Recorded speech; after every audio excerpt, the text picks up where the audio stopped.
Hello बच्चा लोग, क्या हाल है? Good evening sir. Good sir evening. बढ़िया एकदम। Good evening, good evening. बढ़िया एकदम। क्या कर रहे हो? सर आपका वेट। इतनी लेट पढ़ा रहे हैं सर। आज तो इतना देर तक कोई पढ़ता है क्या? रात को 9 बजे कोई क्लास करता है क्या? ऐसा कुछ तो नहीं लग रहा। No no sir. No sir. ये बेटर है टाइम, ये वाला? Yes sir. अच्छा, ये वाला टाइम बेटर है? यस सर, आप यही टाइम फिक्स कर लीजिए। नहीं बेटा, ये मेरे लिए बेटर नहीं है। ठीक है। जो भी है, शुरू करते हैं क्लास। लास्ट क्लास में हम लोगों ने वेरिएबल एक्सेलेरेशन पढ़ना शुरू किया था ना? Yes sir.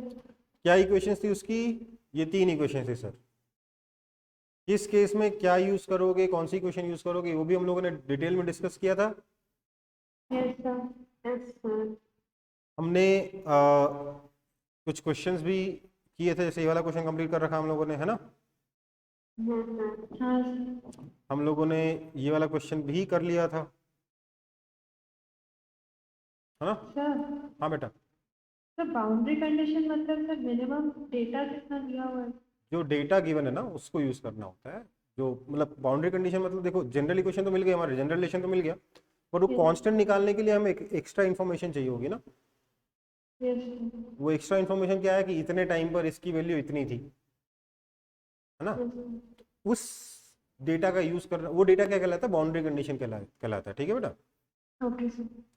तो उसको यूज किया, हमारा कांस्टेंट की वैल्यू निकल गया। ठीक है, तो हम लोगों ने यस वो सब इस क्वेश्चन में सॉल्व कर लिया था। Limit integration with in limit से भी यूज किया था, और विदाउट लिमिट भी यूज किया था, है ना? Yes sir. लिमिट वाला आसान पड़ा था, दिमाग कम खर्चा करना करना पड़ता है ना? तो वही यूज करेंगे। यस। आज सिमिलर क्वेश्चन है, ट्राई करेंगे इसको। आप लोग सब अभी के अभी ट्राई करेंगे।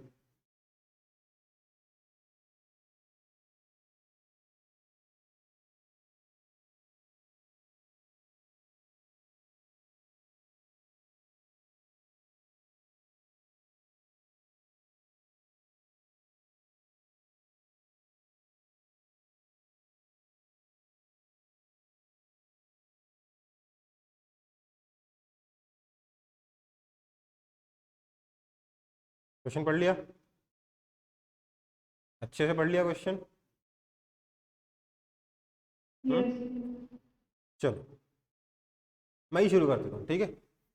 आप लोग बस ये, अगर किसी भी स्टेप में आपको लगे कि मेरे अलावा कुछ आप अलग सोच रहे थे, तो तुरंत मुझे टोक देना कि सर मैं तो ऐसा सोच रहा था। ठीक है? तो मेरे पास रिलेशन गिवन है, acceleration is equal to x. मतलब रिलेशन गिवन है एक्सेलरेशन और एक्स के बीच में। तो कौन सी इक्वेशन यूज कर सकता हूं मैं? ऐसी कौन सी इक्वेशन है जिसमें एक्सेलरेशन और एक्स दोनों आते हैं? सर एक ही इक्वेशन है। कौन सी? Acceleration is equal to v d v by d x.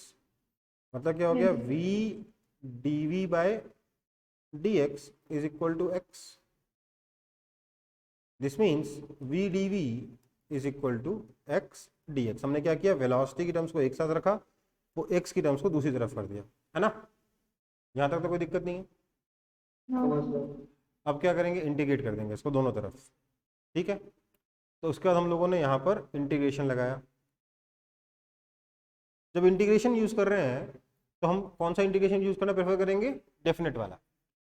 तो हमें उसमें v और x के लिमिट चाहिए। तो हमें ये मालूम है कि जब v 1 था, तब x भी 1 था, है ना? यस तो हमने x को 1 डाला, v 1 आया, जनरल x पे v निकालना है। ठीक है? कोई दिक्कत? जब हम इसे इंटीग्रेट करेंगे, क्या आएगा? v स्क्वायर बाई 2 आएगा।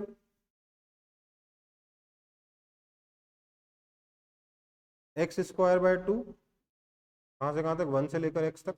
ठीक है? यहाँ तक कोई दिक्कत? आप कुछ और सोच रहे हो तो बता देना। इसका मतलब क्या हो गया? V square by 2 minus 1/2 is equal to x square by 2 minus 1/2। That means v square is equal to x square. ये आया कि नहीं आया रिलेशन? Yes yes sir. तो इसके बाद मैं कह रहा हूँ, इसके बाद मैं लिखूंगा कि इसका मतलब v is equal to x है। ये तो दिख नहीं रहा ना? ये दिख रहा है? सर। देख। इसका मतलब क्या हो गया? v is equal to x. आप बोलोगे sir v is equal to minus x क्यों नहीं लिखा आपने? v is equal to minus x भी तो हो सकता है ना? हाँ, है ना? तो देखो भाई, इनिशियली v क्या है? पॉजिटिव है, x क्या है? पॉजिटिव, और एक्सेलेरेशन x के बराबर है, मतलब इनिशियल एक्सेलेरेशन भी पॉजिटिव है, राइट? यस तो पार्टिकल मूव किधर करेगा? पॉजिटिव डायरेक्शन में मूव करेगा। यस x और इंक्रीज करेगा, मतलब x और पॉजिटिव होता रहेगा, तो एक्सेलेरेशन भी और पॉजिटिव होता रहेगा, सब कुछ पॉजिटिव ही पॉजिटिव रहेगा। तो v is equal to minus x कैसे हो सकता है? हो सकता है क्या? यस नहीं हो सकता। तो v is equal to x है, v is equal to minus x को हम लोग रिजेक्ट कर चुके। इसका मतलब अब क्या करें? हमें ये चाहिए था क्या? नहीं, हमें तो पोजीशन और वेलोसिटी दोनों टाइम के टर्म्स में चाहिए। तो क्या करें जाए इसके बाद?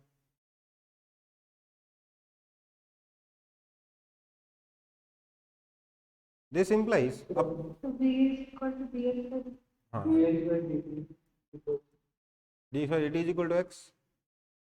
अब ऐसे इंटीग्रेट कर सकते हैं क्या? नहीं कर सकते। क्या करेंगे? x की सारी टर्म्स को एक साथ लेके आएंगे, dx by x is equal to d t, हाँ या ना? यस सर अब दोनों तरफ इंटीग्रेट करेंगे। क्या बोलेंगे?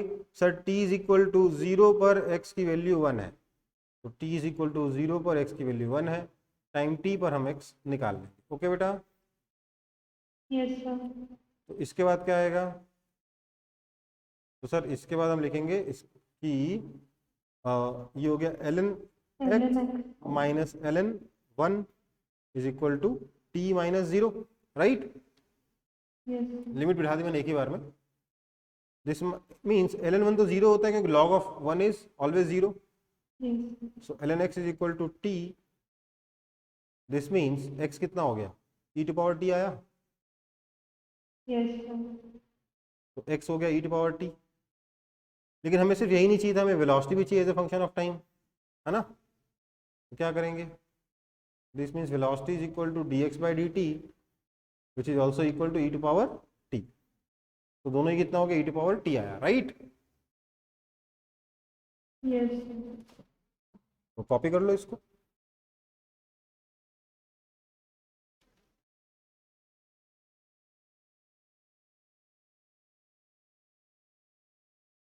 सर एक बार फिर से एक्सप्लेन कर दीजिए ना।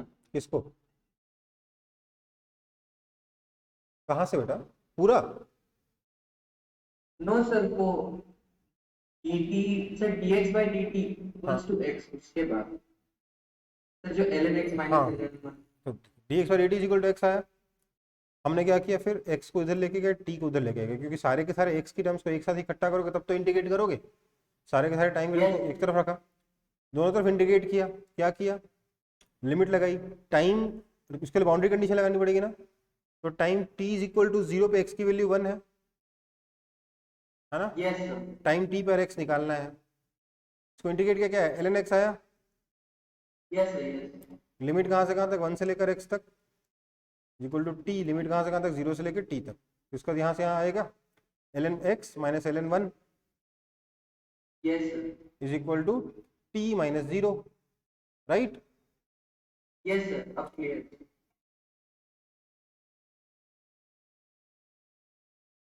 आगे बढ़े? Yes sir copy, yes sir. पहले कॉपी तो कर लो।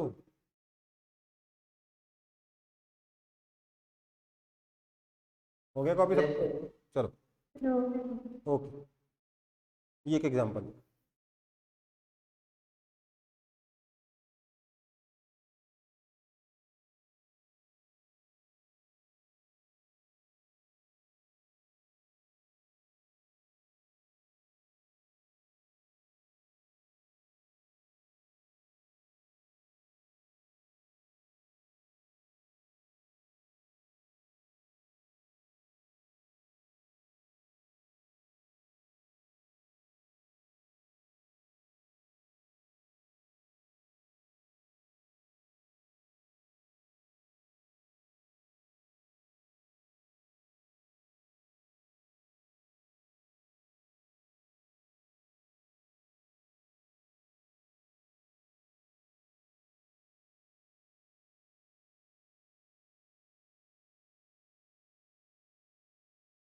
हुआ?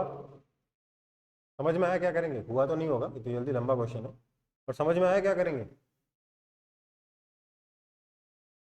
तो पहले v निकालेंगे फिर उसको। v कैसे निकालेंगे? आपका एक्स स्क्वायर प्लस 2x है, मतलब t x की टर्म्स में दे रखा है, x t की टर्म्स में नहीं गिवन है। समझ में आई बात? बोलिए। तो पहले डिफरेंशिएट का मतलब किसको किसके रिस्पेक्ट में डिफरेंशिएट करोगे? Sir x square plus 2x को सर dx के रूप में। लिख सकते हैं। चलो, एक तरीका तो इसमें यह है कि आप इसको सीधे डिफरेंशिएट कर दो। कैसे? 2x dx by d t plus 2 dx by d T कर सकते हो कि नहीं कर सकते हो? एलएचएस को टाइम के रेस्पेक्ट में डिफरेंशिएट कर दिया, आरएचएस को भी Yes, sir. टाइम के रेस्पेक्ट में डिफरेंशिएट कर दिया, इज इक्वल टू 1 आ गया, राइट? है ना? Yes, sir. So that means 2x plus 2 times dx by d T is equal to 1. This implies dx by dt कितना आ गया?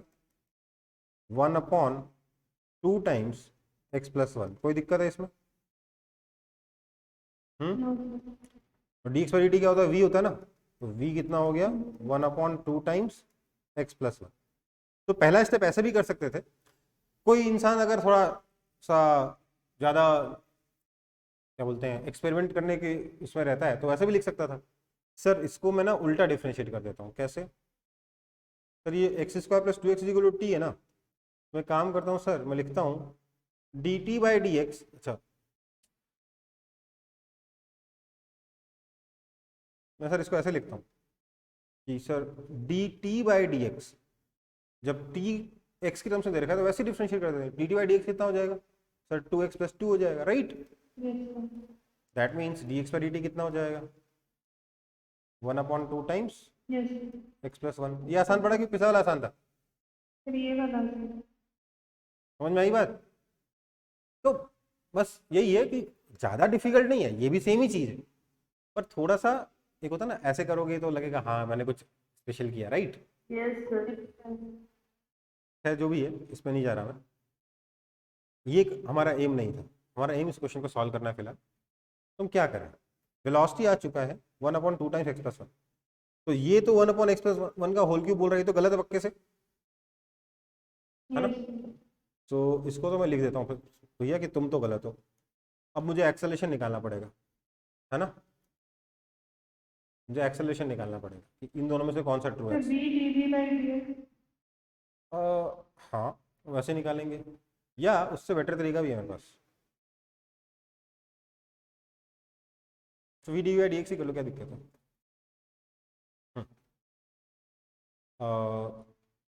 वहीं पे ना थोड़ा सा आपको मैं ऑप्शन दिखाना चाहता हूँ।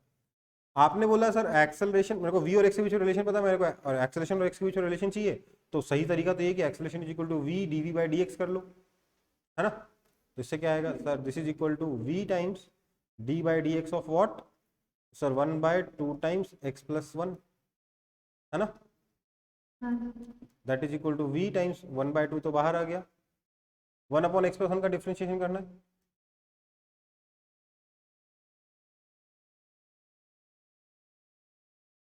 है ना? क्या करें? Yes. क्या करें? सर 1 बाय एक्स का पता है, ये 1 बाय एक्स प्लस 1 है ना? फिर x plus 1 और दूसरा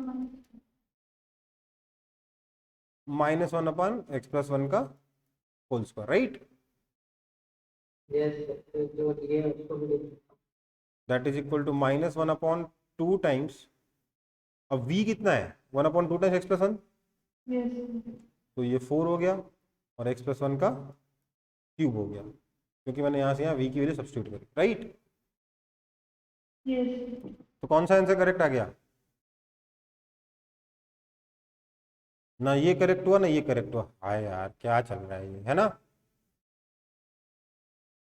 सर होगा ना सर, ये होगा या -1 कहाँ है? सर. रिटार्डेशन है तो. हाँ, तो रिटार्डेशन है, तो ये रिटार्डेशन है, तो ये एक करेक्ट हो गया, right? Okay, so option A तो सर करेक्ट हो गया क्योंकि ये रिटार्डेशन है ना? सो एक्सेलरेशन इतना आया, ऑप्शन ए करेक्ट हो गया, लेकिन ऑप्शन 4 इनकरेक्ट हुआ, पता चला क्या? No sir. चेक करना पड़ेगा ना। Yes yes sir. ओके, तो क्या किया जाए,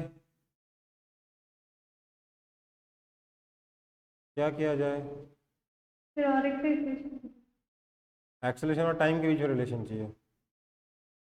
वो तो नहीं आने वाला है, क्योंकि ये कितना होगा, ये क्या बोल रहा है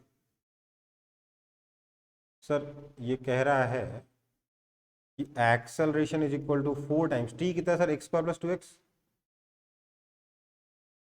प्लस 6। ये तो नहीं है ना एक्सेलरेशन, एक्सेलरेशन तो ये है ना, यस। तो ये इनकरेक्ट होगा। Option A is the correct answer. Okay बेटा, अब देखो मैं आपको कुछ और बताना चाहता था कि ये बिल्कुल सही किया आपने, ऐसे क्वेश्चन में इसके जगह पे आपको v d u by d x ही लगाना चाहिए। मैं फिर भी आपको बताना चाह रहा हूँ कि कभी कभार अगर आप रूल से डेविएट हो भी जाओगे ना, तो बहुत ज़्यादा तकलीफ नहीं होती। क्यों नहीं होती? देखिए, मतलब कहने का मतलब इतना ज़्यादा डरना मत कि सर मेरे को यही कौन सा फॉर्मूला लगाना समझ नहीं आ रहा, तो फॉर्मूला ही नहीं लगाया। ये नहीं समझ में आ रहा, कुछ ना कुछ करके देखो। ओके बेटा, यस। ये नहीं कि सिर्फ समझ नहीं आया फॉर्मूला अप्लाई नहीं किया, वो बहुत पाप हो जाएगा। मैंने बोला यार मेरे पास यहाँ रिलेशन मिला है वी और एक्स के बीच में ना, मैं तो लिखूंगा सर एक्सेलरेशन जो है ना sir d v by d t होता है। ले, ठीक है। सर बट डी का रेस्पेक्ट हम्म सर डी का रेस्पेक्ट में तो है ही नहीं। कोई बात नहीं, that is equal to d d t of what, 1/2 times x plus 1, yes sir. That is equal to 1/2 times d d t of 1 by x plus 1, है ना? ये कितना आ जाएगा? 1/2 टाइम्स, इसको डिफ्रेंशिएट करेंगे एक्स के रेस्पेक्ट में, कितना आएगा? -1/x+1 का whole square into d x by d t. आ गया अपने आप यहाँ पे कि नहीं आ गया? हाँ सर। आ गया ना? आया कि नहीं आया? Yes sir. तो मतलब बेटर यही है, बट मैं बता रहा हूं कि कभी कभार अगर आपको समझ में नहीं आ रहा कौन सी इक्वेशन अप्लाई की जाए, तो कोई ना कोई लगा के देखो कि क्या होता है, ठीक है? तभी सीखोगे। गलती करने बिना सीख नहीं सकता इंसान, सीधी बात है। साइकिल चलाते वक्त ऐसा हुआ था क्या कि पहली बार में साइकिल लेकर निकल लिए कि गिरे थे 4 बार? गिरे थे ना? बिना गिरे आदमी कुछ नहीं सीख सकता। क्वेश्चन नहीं समझ में आ रहा, अटेम्प्ट करो, गलत होगा होगा, कौन सा नंबर कट रहा है एग्जाम में? नहीं करोगे ना अटेम्प्ट, तो एग्जाम में पक्के से नंबर कटेगा। ठीक है बेटा, मैं आपको बता रहा हूँ, मेरा ये जो आपका 11th क्लास और 10th क्लास में जो अंतर होता है ना, सबसे बड़ा क्या होता है, दिमाग 10th क्लास का आपको बहुत ही बउआ बना के रखा जाता है, दिमाग आपको खोलने नहीं देते। स्कूल में जो पढ़ाया जाता है ना, उसमें आपको कभी दिमाग खोलने का स्कोप ही नहीं देते। 11th क्लास में सबसे बड़ा मौका है इस चीज़ का कि आप अपना सोचने का वो बढ़ाइए, स्कोप बढ़ाइए। मैं आपको बता रहा हूँ, मैं जब तैयारी कर रहा था ना, तो देर वर मेनी क्वेश्चंस जो मुझसे एक बार में नहीं बने, मैंने उनको दोबारा अटेम्प्ट किया, दोबारा नहीं बने, तिबारा अटेम्प्ट किया, तीसरी बार नहीं बना, चौथी बार अटेम्प्ट किया। खासतौर से मोशन 1D चैप्टर में ऐसा हुआ था मेरे साथ। मेरी नोटबुक में लाइन से एक के बाद एक के बाद एक के बाद एक, कई जगह ऐसे थे कि 15 17 पेज कटे हुए थे, उसमें कुछ नहीं था, और 17 पेज के बाद मेरा आखिरी जो सोल्यूशन आया था। समझ में आई बात? मतलब मैंने 16 गलत अटेम्प्ट किए थे, एक पेज में एक अटेम्प्ट। 16 बार मैंने क्वेश्चन को गलत सॉल्व किया, 17वीं बार में जाके मुझसे सही सॉल्व हुआ, तो मेरे को 16 गलतियां समझ में आ गई एक ही क्वेश्चन से। आई कि नहीं आई? ये नहीं करते, ये नहीं करते, मेरे को इसका मीनिंग ये होता है, इसका मीनिंग ये होता है, अच्छा ऐसे केस में ये करते हैं, अरे ये तो गलत ये वाला कॉन्सेप्ट गलत होता है, ये इसका मीनिंग कुछ और होता है। कई बार इंग्लिश ही समझ में आई कि यार मैं इंग्लिश का मीनिंग गलत समझ रहा हूँ, पर समझ में आया, राइट?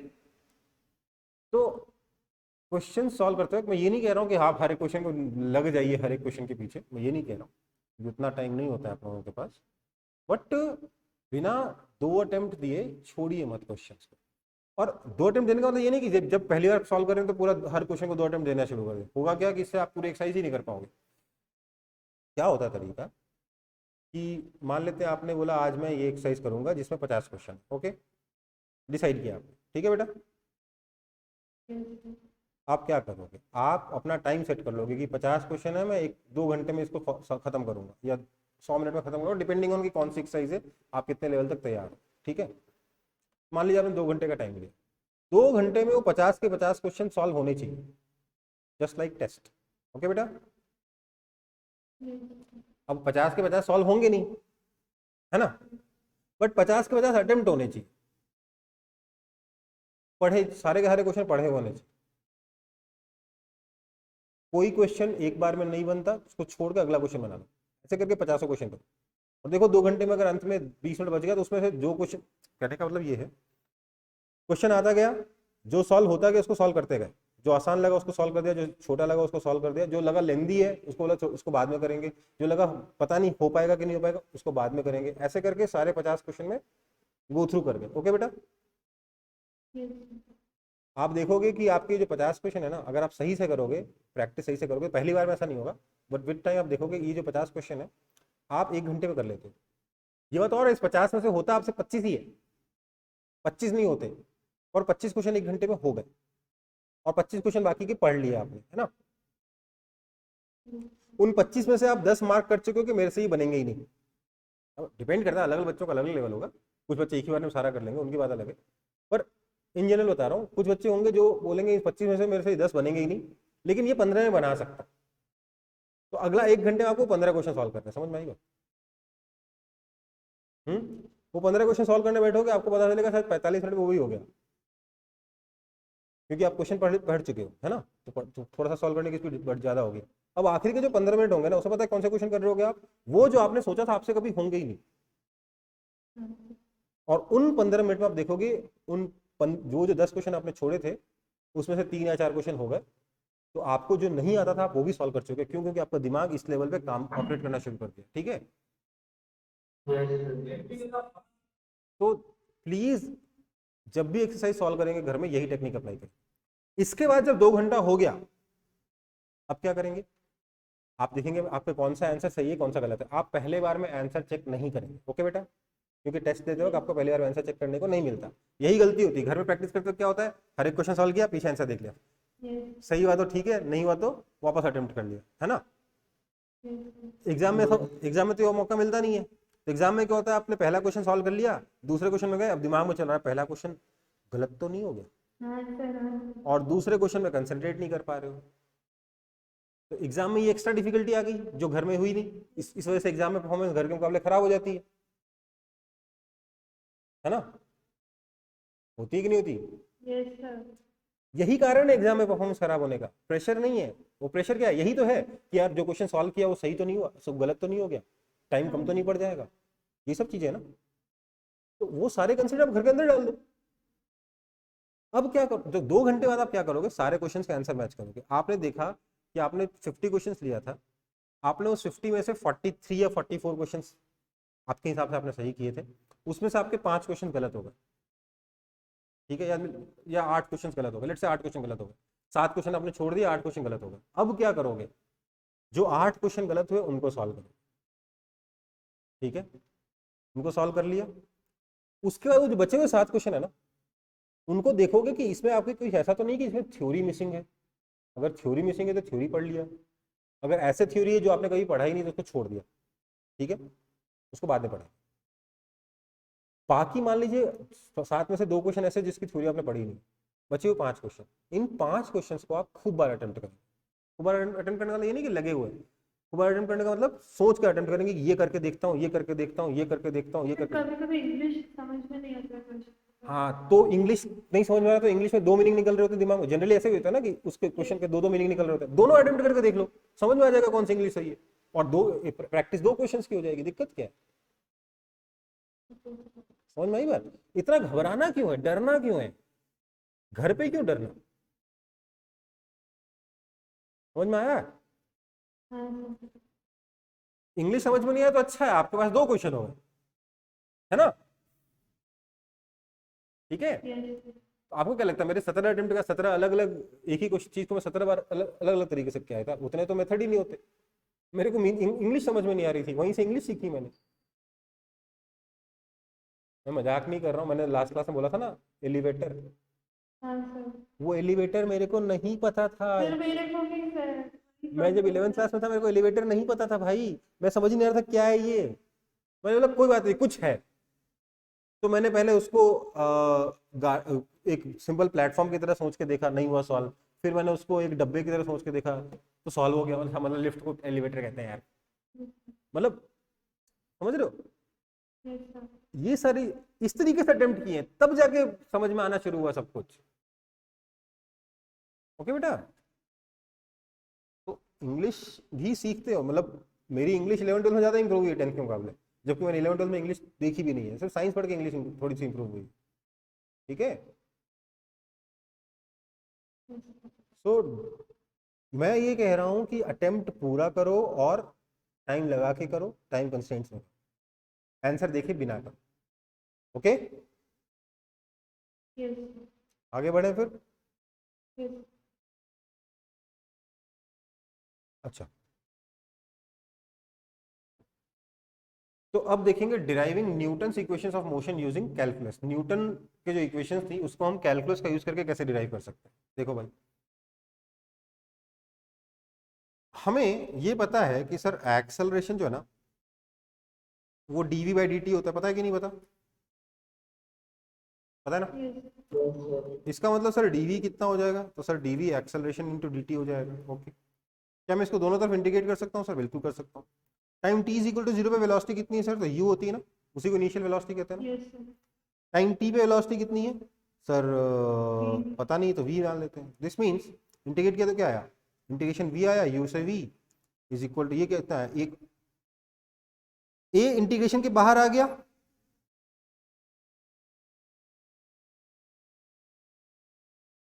है ना, आया ना। Yes sir. यस। लेकिन अगर आपने एक्सेलेरेशन को इंटीग्रेशन के बाहर निकाला, मतलब क्या है, आपने ऑटोमेटिकली अज्यूम कर लिया क्या? Sir acceleration is constant. तो अगर एक्सेलेरेशन कांस्टेंट नहीं होगा तो इसके आगे की सारे स्टेप्स बेकार है या नहीं है? Yes sir. तो आगे जो फॉर्मूला आने वाला है वो भी बेकार हो जाएगा अगर एक्सेलेरेशन कांस्टेंट नहीं है तो, है ना।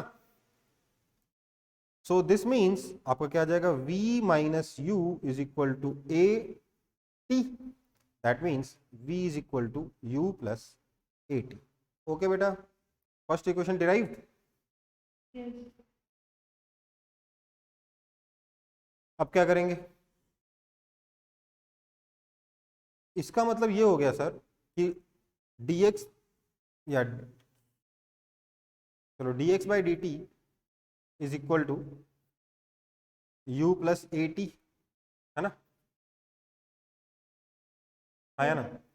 This means dx is equal to u d t plus a t d t. dt।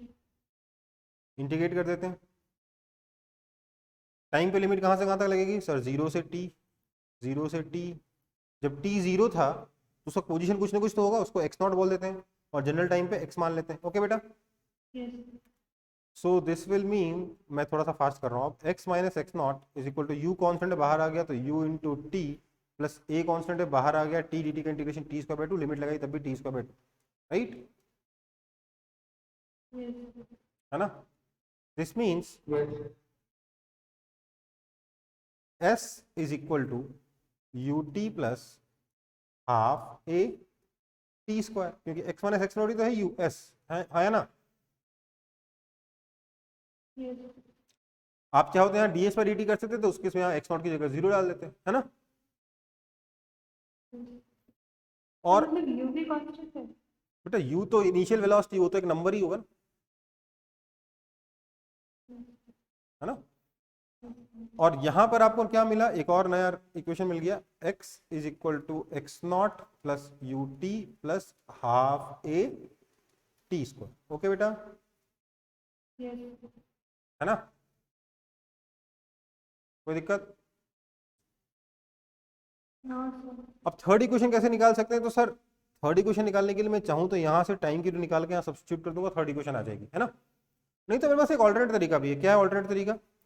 Sir मैं लिखूंगा v dv by d s is equal to a, v dv is equal to a d s, integrate किया displacement 0 था उस वक्त velocity u थी, जब displacement s हो गया उस वक्त वेलोसिटी v है ना। हाँ v जी। Square minus u square by 2 is equal to acceleration, क्योंकि कांस्टेंट इसलिए इंटीग्रेशन के बाहर आया, ध्यान दीजिएगा। इंटीग्रेशन ds 0 to s हो जाएगा। That means v square is equal to u square plus 2as। Third equation पे आ गई, हाँ या ना? हाँ जी। ओके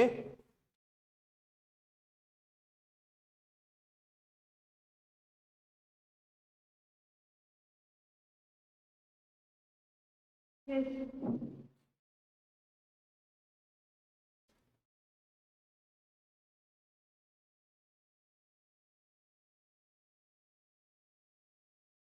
देखिए ये एक और रिलेशन है, हालांकि इसमें और इसमें कोई अंतर नहीं है, s को x माइनस एक्स नॉट लिख दिया है ना,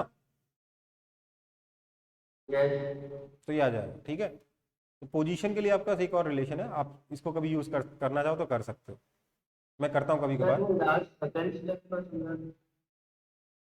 ये वाला नहीं सर, इसके पहले यहाँ से यहाँ, बेटा करके देखो ना, इंटीग्रेशन करके देखो, लिमिट बिठा के देखो, अपने आप आएगा। इसको इंटीग्रेट करोगे क्या आएगा, वी स्क्वायर बाय 2 आएगा, लिमिट यू से v डालो तो LHS आ जाएगा। इसको इंटीग्रेट करोगे, एक्सेलरेशन बाहर आ गया, ds का इंटीग्रेशन s, लिमिट डालो 0 से s, क्या आया as। अटेम्प्ट करके देखो, 2 स्टेप खुद से करो, मैं तो थोड़ा जंप कर रहा हूँ, जगह नहीं होती जंप कर लेता हूँ। और आपको भी विद टाइम ये सब तो स्टेप जंप करोगे आप भी, अभी के लिए ठीक है। तो तीनों इक्वेशन डिराइव हो गई है ना। यस।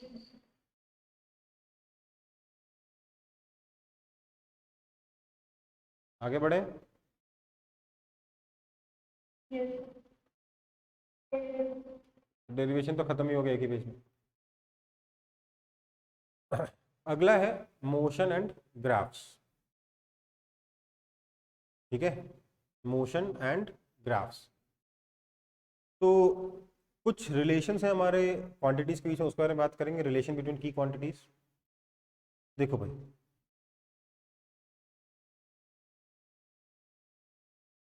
हमें पता है कि एक्सेलरेशन क्या होता है dv बाई dt होता है, राइट। यस। इसका मतलब acceleration is equal to slope of vt curve, है ना। स्लोप ऑफ टेंजेंट, लेकिन अगर एक्सेलरेशन कांस्टेंट है तो टेंजेंट और स्ट्रेट लाइन एक, वो ग्राफ स्ट्रेट लाइन हो जाएगा, टेंजेंट वही स्ट्रेट लाइन बन जाएगी, है ना। यस हमें ये भी पता है कि velocity is equal to ds by dt या फिर dx by dt, right. Yes. इसका मतलब वेलोसिटी क्या हो गया, स्लोप ऑफ st और vt कर्व, है ना।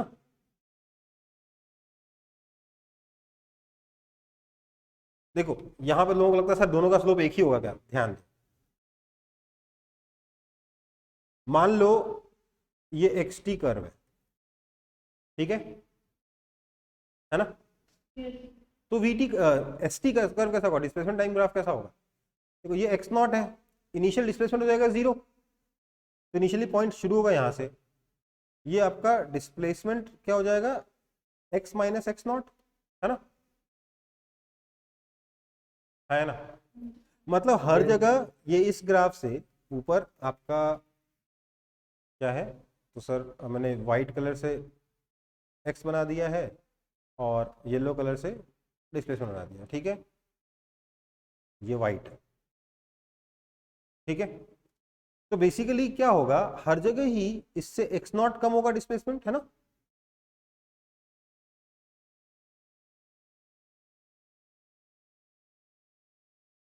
है ना।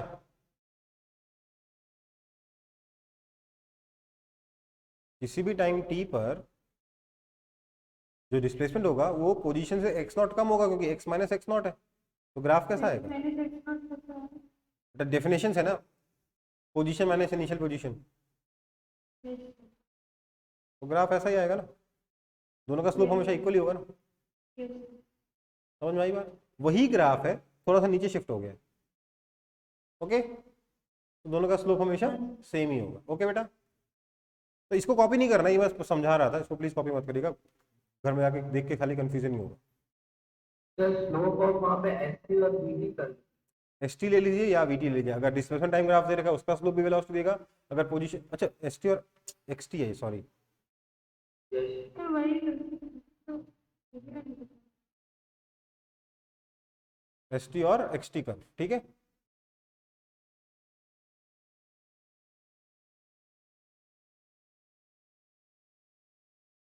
अगर डिस्प्लेसमेंट टाइम का ग्राफ दे रखा है उसका स्लोप ले लीजिए, पोजीशन टाइम का ग्राफ दे रखा है उसका स्लोप ले लीजिए, ठीक है। ओके, अब उल्टा आते हैं। आप ये भी लिख सकते हो कि displacement is equal to integration v d t, लिख सकते हो कि नहीं लिख सकते? यस इसका मतलब क्या हो गया? तो सर इसका मतलब हो गया कि displacement is equal to area under VT curve, आया ना? यस यही मिलेगा ना। और ये भी लिख सकते हो आप कि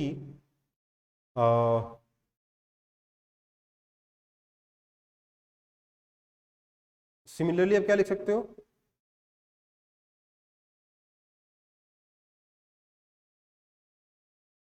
velocity is equal to area under eighty curve, लिख सकते कि नहीं लिख सकते? यस नहीं लिख सकते। सर चेंज क्या होगा? आप लिखोगे sir change in velocity is equal to area under acceleration time curve. Integration करने के बाद ना आपको कभी भी एब्सोल्यूट चीज नहीं बोलती है, हमेशा एक कांस्टेंट आता है कि नहीं आता? यस वो कांस्टेंट को पता ही नहीं चला ना एरिया निकाल के। एरिया निकालोगे आप बोलोगे डेफिनेट इंटीग्रेशन, तो upper limit minus lower limit दो चीजें होनी चाहिए ना। क्या हमें हर बार क्या मिला, ध्यान दीजिए, इंटीग्रेट करके क्या मिला हमें? एक्स माइनस एक्स नॉट मिला। यहाँ क्या मिला? v माइनस यू मिला, चेंज इन वेलोसिटी मिली ना। चेंज इन पोजीशन मिला। चेंज इन पोजीशन का नाम डिस्प्लेसमेंट हो, अलग कहानी है, राइट। यस तो यहां पर क्योंकि ये यहीं पे सारा कंफ्यूजन है कि ये डिस्प्लेसमेंट यूज कर लेते हैं हम यहाँ। और क्या लिखना चाहिए? Change in position is equal to area under VT curve, इसलिए change in velocity is equal to area under eighty curve. अब सिमेट्री दिख रही है कि नहीं दिख रही?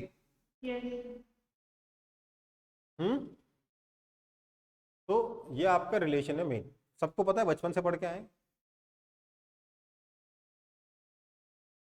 सिर्फ यहीं पे थोड़ा सा कंफ्यूजन था कि velocity area under acceleration time का ग्राफ क्या देता है? वेलोसिटी देता है। नहीं, वेलोसिटी नहीं देता, चेंज इन वेलोसिटी देता है। ओके बेटा, आगे बढ़े। सर से रिलेटेड एक डाउट है। बोलिए। सर लास्ट ईयर जब आप फाउंडेशन क्लासेस लिए थे तो सर आप बताए थे कि ये एरिया अंडर द कर्व ही क्यों होता है, तो सर वो आप बोले थे कि आप 11th में बताएंगे। मतलब सर मतलब एरिया अंडर द कर्व ही क्यों लेते हैं? कर्व कैसे आता है ये वो तो बताया था ना, छोटे छोटे एरिया जोड़ के बनाए, और क्या बताया था, शॉर्ट में बताया था। सर एक बार फिर बता दीजिए। क्या बताया था? एफ एक्स है, y is equal to f x है ना। तो f x into d x होगा ये वाला एरिया, छोटा सा एरिया। ऐसे सारे छोटे छोटे एरिया जोड़ोगे x1 से लेकर x2 के बीच में, तो क्या बनेगा? ये पूरा एरिया बनेगा कि नहीं बनेगा? तो integration F x d x क्या होता है? ये वाला एरिया होगा एरिया अंडर द कर्व, बस यही तो है, और क्या। फाउंडेशन कोर्स में क्या ऑलरेडी आप लोगों के लिए थोड़ा डिफिकल्ट हो चुका था, मैंने बोला यार इतनी सी चीज कॉन्सेप्ट को बताने में क्या जरूरत है, छोड़ो आगे बढ़ते हैं, ठीक है। यस आगे बढ़े। यस यस तो बात करते हैं मोशन एंड ग्राफ्स। कुछ बेसिक मोशंस के हम लोग ग्राफ यहाँ पर ड्रॉ करेंगे। ओके बेटा। तो पहला है हमारा xt graph, position time graph. किसके लिए? Particle at rest. अगर पार्टिकल रेस्ट पे होगा तो पोजीशन टाइम ग्राफ कैसा बनेगा, कोई मुझे बता सकता है? Sir along x axis। सबसे पहले तो मुझे वेलोसिटी टाइम बताइए कैसा बनेगा। वेलोसिटी लगातार जीरो है बाय डेफिनेशन, Yes। है ना? क्यों? Velocity is equal to zero always, right? Particle is at rest. तो उसका पोजीशन टाइम ग्राफ कैसा बनेगा? सर क्योंकि वेलोसिटी जीरो है, पार्टिकल की पोजीशन चेंज नहीं होगी, तो इसका पोजीशन ग्राफ ऐसा बनेगा। हाँ या ना? बनेगा कि नहीं? Yes sir। जरूरी नहीं ऐसा हो, ऐसा भी हो सकता है, Yes। चाहे तो यहाँ पे भी बन सकता है ना?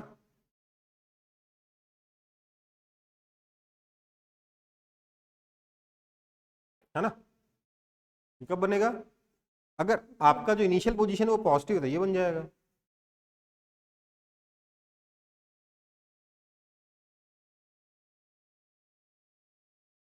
हाँ या ना? Yes। इसमें कोई दिक्कत? No sir। इसका एक्सेलरेशन टाइम ग्राफ कैसा बनेगा? सर वेलोसिटी जीरो हमेशा, तो एक्सेलरेशन कहाँ से आएगा? लगातार ही जीरो है ना। जहाँ वेलोसिटी जीरो होती है वहाँ एक्सेलरेशन जीरो होता है कि नहीं होता? नहीं होता नालायक। किसी पत्थर के ऊपर होगा टॉपमोस्ट पॉइंट पे वेलोसिटी जीरो होती है, एक्सेलरेशन जीरो होता है क्या? नहीं होता। पर अगर पार्टिकल लगातार रुका हुआ ही है, उसकी वेलोसिटी चेंज ही नहीं हो रही, तो चेंज इन वेलोसिटी जीरो हो गया, तो एक्सेलरेशन जीरो होगा, है ना? वैसे भी वेलोसिटी टाइम का स्लोप क्या है, कितना है इसमें? जीरो ही है ना। तो उसका ग्राफ कैसा बनेगा?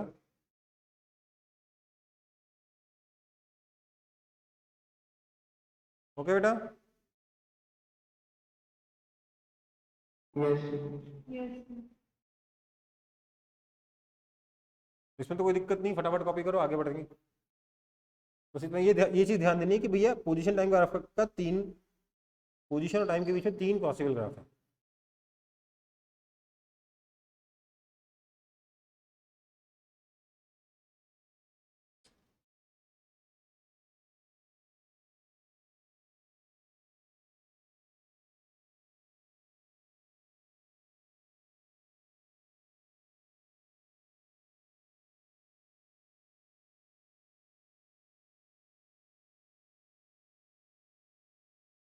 Yes। ठीक है, कॉपी कर लो इसको। Yes sir.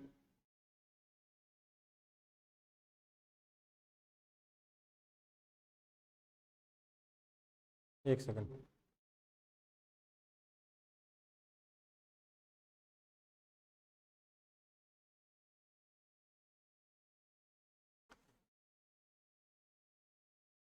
अगला है यूनिफॉर्म मोशन। यूनिफॉर्म मोशन का मतलब क्या होता है? वेलोसिटी कांस्टेंट, है ना? Yes। तो वहीं से शुरू करते हैं। वेलोसिटी कांस्टेंट का ग्राफ ऐसा बनेगा कि नहीं बनेगा? Yes। है ना? यही पॉसिबिलिटी की कोई दूसरी भी पॉसिबिलिटी है? सर नेगेटिव में भी होगा। वेलोसिटी नेगेटिव भी हो सकती है कांस्टेंट में, है ना?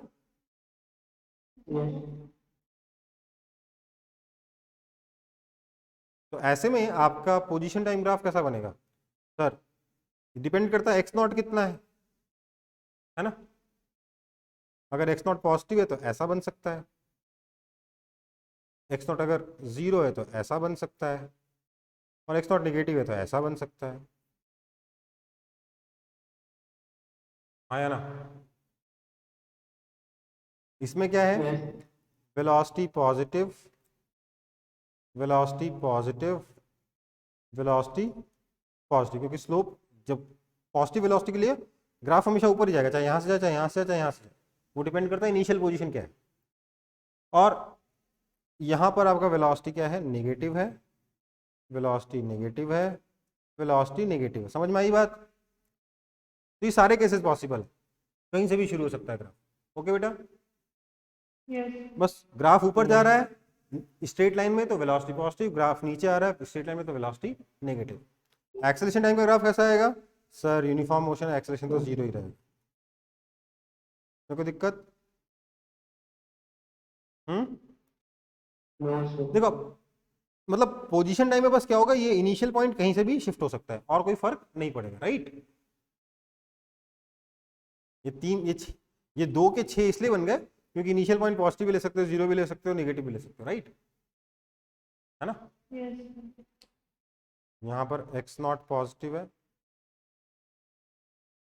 यहाँ पर एक्स नॉट जीरो है, यहाँ पर एक्स नॉट नेगेटिव है, राइट। और तो कोई दिक्कत है नहीं इसमें।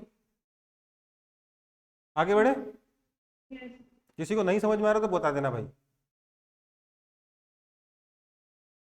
नेक्स्ट है यूनिफॉर्मली एक्सेलरेटेड मोशन। अगर एक्सेलरेशन यूनिफॉर्म है तो क्या होगा?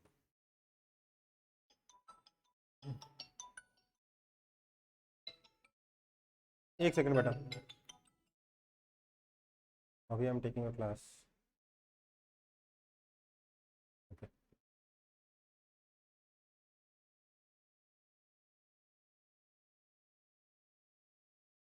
हाँ, तो क्या बोल रहे थे? यूनिफॉर्मली एक्सेलरेटेड मोशन, इसका मतलब क्या हुआ? एक्सेलरेशन कांस्टेंट होगा ना बेटा? Yes yes. तो द एक्सेलरेशन इज कांस्टेंट। हम्म,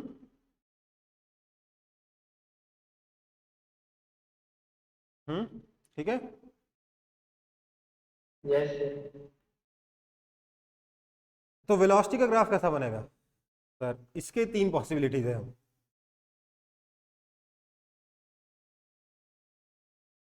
छह पॉसिबिलिटी, क्योंकि एक्सेलरेशन कांस्टेंट है तो एक्सेलरेशन नेगेटिव भी तो हो सकता है ना, है ना। अब लिख नहीं रहा हूं कि कहा यहाँ इस एक काम करते हैं, इन तीनों को ना, मेरे लिए तो आसान है, मैं तीनों को येलो कर देता हूं।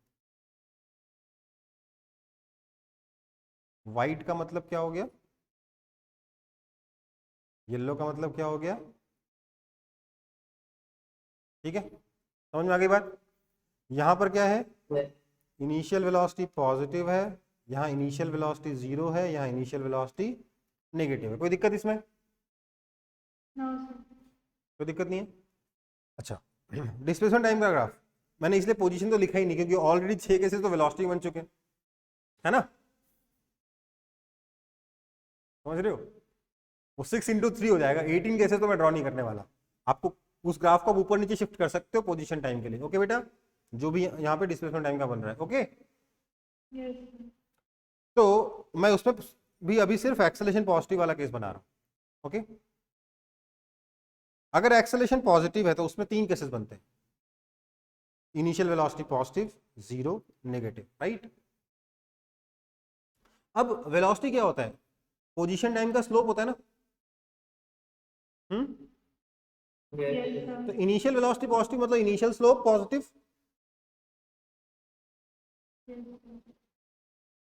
और इसके बाद एक्सेलरेशन भी पॉजिटिव, इसलिए और स्लोप बढ़ता जाएगा, है ना, हाँ या ना, कोई दिक्कत? नो तो व्हाइट से बना देता हूँ, बस इसमें इनिशियल स्लोप पॉजिटिव है। अगर इनिशियल वेलोसिटी जीरो है तो मतलब इनिशियल स्लोप कितना, जीरो, है ना, और आगे तो पॉजिटिव एक्सेलरेशन तो वेलोसिटी बढ़ती जाएगी, स्लोप पॉजिटिव होता जाएगा, राइट, ओके बेटा। और अगर इनिशियल वेलोसिटी नेगेटिव मतलब इनिशियल स्लोप नेगेटिव, लेकिन एक्सेलरेशन पॉजिटिव है इसलिए स्लोप इंक्रीज होता रहेगा,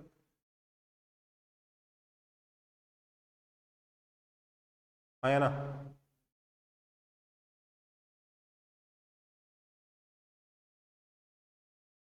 नहीं समझ में आया?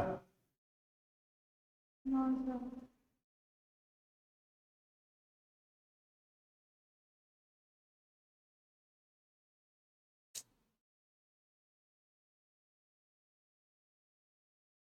नहीं समझ में आया? डायग्राम डायग्राम ठीक से क्यों नहीं बन रहा मेरा?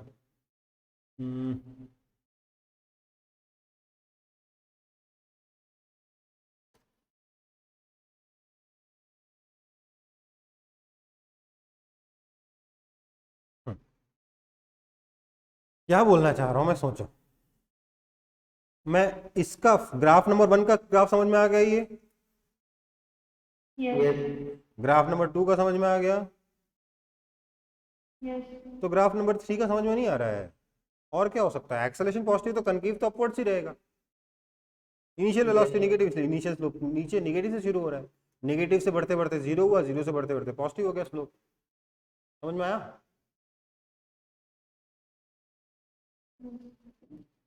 यस सर समझ गए। येलो वाले केसेस खुद से ड्रॉ करिए, जब एक्सेलरेशन नेगेटिव वाले केसेस। फिर ऑपोजिट डायरेक्शन। इसका नाम मैं दे देता हूं ए बी सी। इसमें डिस्प्लेसमेंट टाइम ग्राफ कैसा बनेगा बताया था।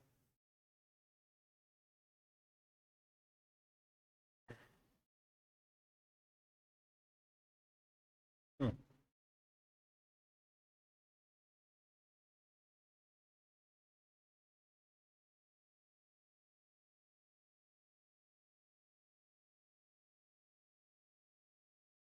हम्म।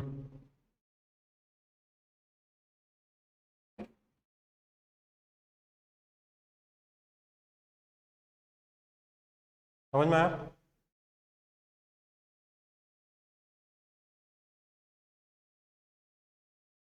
यस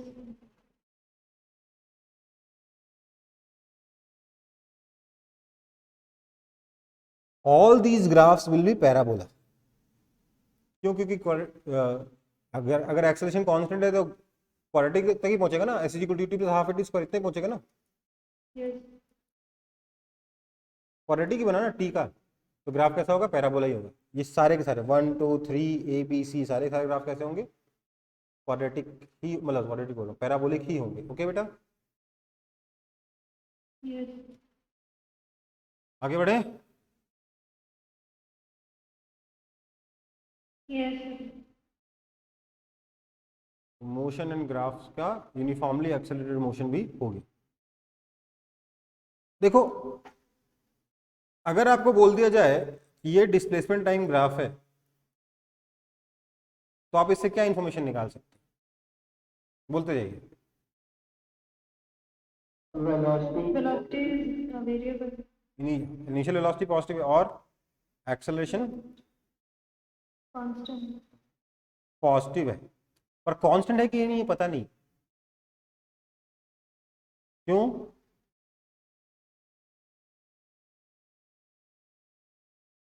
क्योंकि एसटी का ग्राफ। ये नहीं पता ना कि इसका जो इससे जो वीटी ग्राफ बनेगा वो स्ट्रेट लाइन बनेगा कि नहीं बनेगा। ये नहीं पता ना कि ये ग्राफ पैराबोलिक है कि नहीं है, किसी और शेप का भी तो हो सकता है यस है ना। तो इसलिए ये निकाल सकते हो, ये निकाल सकते हो, पर डिस्प्लेसमेंट टाइम से डायरेक्टली एक्सेलरेशन पॉजिटिव कांस्टेंट है कि नहीं ये पता नहीं चलेगा। ओके बेटा, एक्सेलरेशन पॉजिटिव है कैसे पता चला? क्योंकि कनकेव अपवर्ड्स है, राइट। आगे बढ़े। सबको क्लियर है ना ये कनकेव अपवर्ड कनकेव डाउनवर्ड वगैरह कॉन्सेप्ट? ठीक है, फिर बताइए। दूसरा पहला वाला में इनिशियल वेलोसिटी नेगेटिव था, जरा एक्सेलरेशन पॉजिटिव।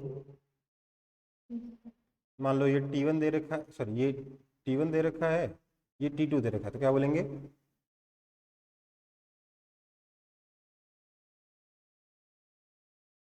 है ना। और यस और T2 acceleration is 0. Displacement zero है बेटा, also x not zero Yes. है ना। Yes. पार्टिकल का मोशन कैसा हुआ है? Particle x is equal to zero से शुरू किया है, पीछे गया है, घूम कर वापस आया है और आगे चला गया, है ना। ये वाला टाइम T1 पे पोजीशन मान लेते हैं ये x1 है, तो ये वैल्यू कितनी होगी? x1 होगी, राइट। ये सारी इंफॉर्मेशन आपको मिल गई इस ग्राफ से, मिली कि नहीं मिली? यस सेकंड ग्राफ के बारे में बात करते हैं। तो पहले तो क्रिटिकल टाइम्स मार्क कर देते हैं अपन, T1 T2। तो पहले केस में एक्सीलरेशन पॉजिटिव, तो 0 से लेकर T1 तक क्या होगा? एक्सीलरेशन पॉजिटिव और constant. Acceleration positive and constant. T1 से T2 तक क्या हो जाएगा? Sir acceleration acceleration zero velocity. Constant constant, T2 से लेकर T3 तक क्या हो जाएगा? एक्सीलरेशन नेगेटिव और कांस्टेंट। और वेलोसिटी पॉजिटिव, ये कांस्टेंट रहेगा, है ना? समझ में आई बात? और कोई इंफॉर्मेशन? तो पाथ के बारे में बात करते हैं। पार्टिकल की वेलोसिटी पॉजिटिव है, मतलब ये y एक्सिस, ये x axis, particle x direction move कर रहा मान लेते हैं। तो मोशन कैसा हुआ इसका? पार्टिकल पहले एक्सेलरेट करते हुए गया, फिर उसी कांस्टेंट वेलोसिटी से गया, फिर रिटार्ड करते हुए गया, लेकिन गया हमेशा पॉजिटिव डायरेक्शन में, और यहाँ आके रेस्ट पे आ गया, राइट? क्योंकि इसकी वेलोसिटी हमेशा पॉजिटिव थी। वेलोसिटी कभी नेगेटिव हुई नहीं तो पार्टिकल कभी उल्टा टर्न नहीं लिया। एक्सेलरेशन जब नेगेटिव हो रहा है तो वेलोसिटी पॉजिटिव है। तो ऑलरेडी है ना पॉजिटिव, वेलोसिटी तो ये रही पॉजिटिव, पॉजिटिव डिक्रीज हो रही पर है तो पॉजिटिव ही ना। यस ये पोर्शन रिटार्डेशन है, ये पोर्शन एक्सेलरेशन है, और ये वाला यूनिफॉर्म मोशन है बीच वाला, ओके, है ना?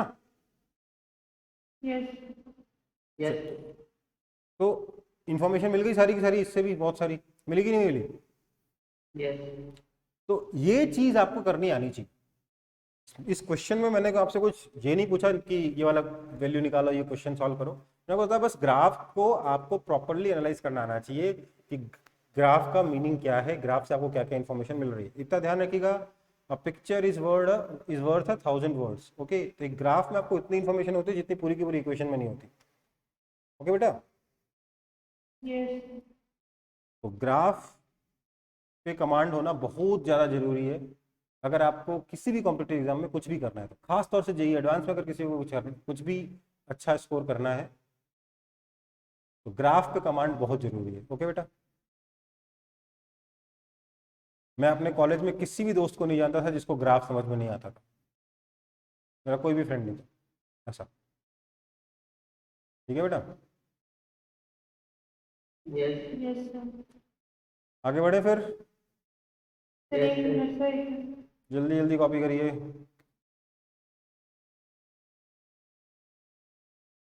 सर T2 से T3 तक एक्सीलरेशन नेगेटिव है और कांस्टेंट भी है। हाँ, क्योंकि स्लोप कांस्टेंट है ना।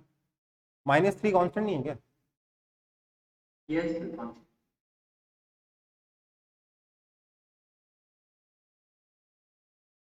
यस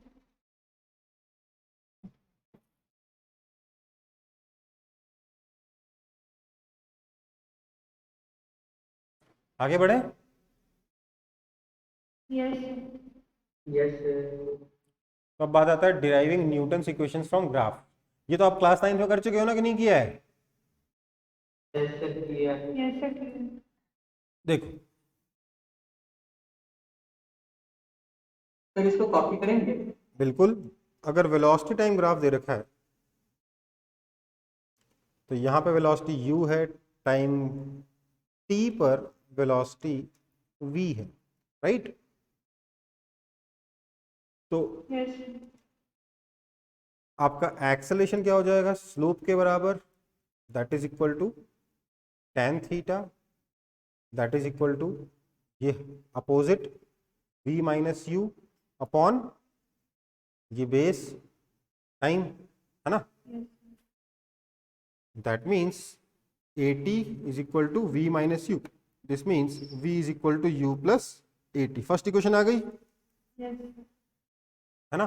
पहली बेसिक क्या बना? Acceleration is equal to V minus u by t बना, पहला बेसिक, है ना? अच्छा सॉरी, इसको मैं वन बोल रहा हूँ, ये मेरा फॉर्मूला है, ठीक है? कोई दिक्कत? नो सर दूसरा,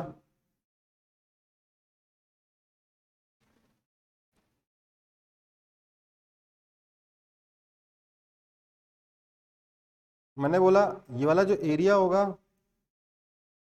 यही एरिया क्या हो जाएगा, डिस्प्लेसमेंट।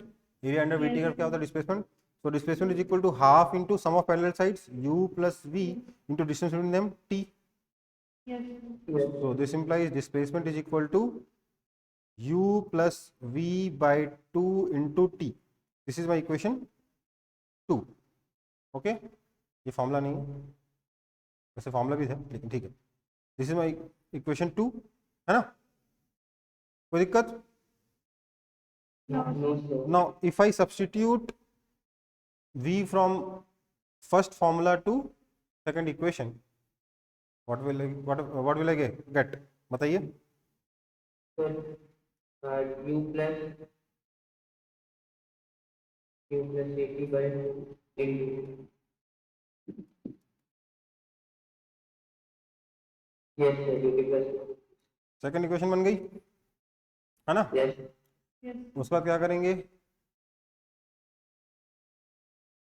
उसके बाद करेंगे सर 1 को मैंने 3 से मल्टीप्लाई कर दिया, क्या बना,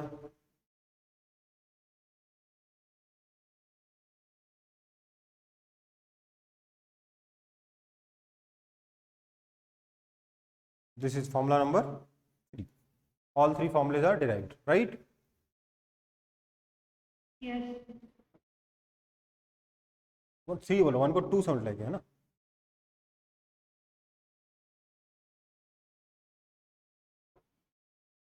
इजी है कि आसान है?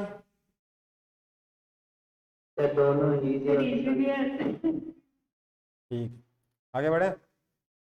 Yes, sir. वैसे ही फर्स्ट फॉर्मूला जो है ना वो आप दूसरे तरीके से भी निकाल सकते हो, एटी ग्राफ से भी निकाल सकते हो। कभी ट्राई किया किसी ने? अगर ट्राई किया होता ना तो कंफ्यूजन नहीं होता कि एक्सेलरेशन टाइम का जो ग्राफ होता है वो चेंज इन वेलोसिटी देता है। किसी ने ट्राई नहीं किया क्लास 9 तक, कभी किसी ने पढ़ाने की कोशिश ही नहीं करी, ठीक है। तो चलो इसको कॉपी कर लो, फिर आगे बढ़ता हूँ।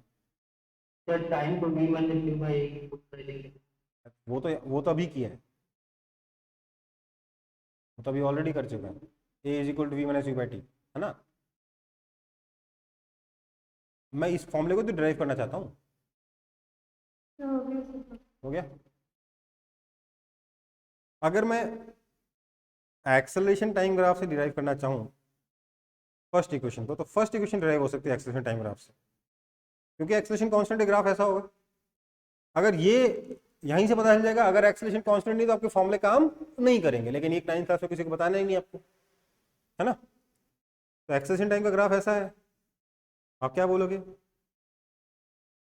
ये टाइम टी है, तो ये जो एरिया होगा, this area a is equal to change in velocity. By definition area under acceleration time graph is change in velocity, है ना। Yes, sir. That means Yes. Area a है कितना, acceleration a into time t, width into height, है ना, Yes. Is equal to v minus you.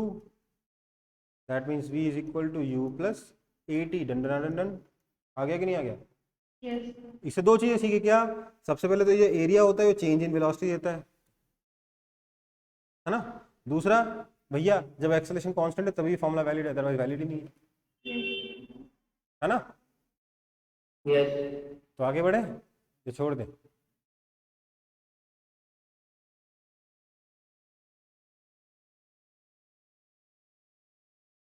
समझ में आया कि नहीं आया? Yes, sir. Yes, sir. आ गया।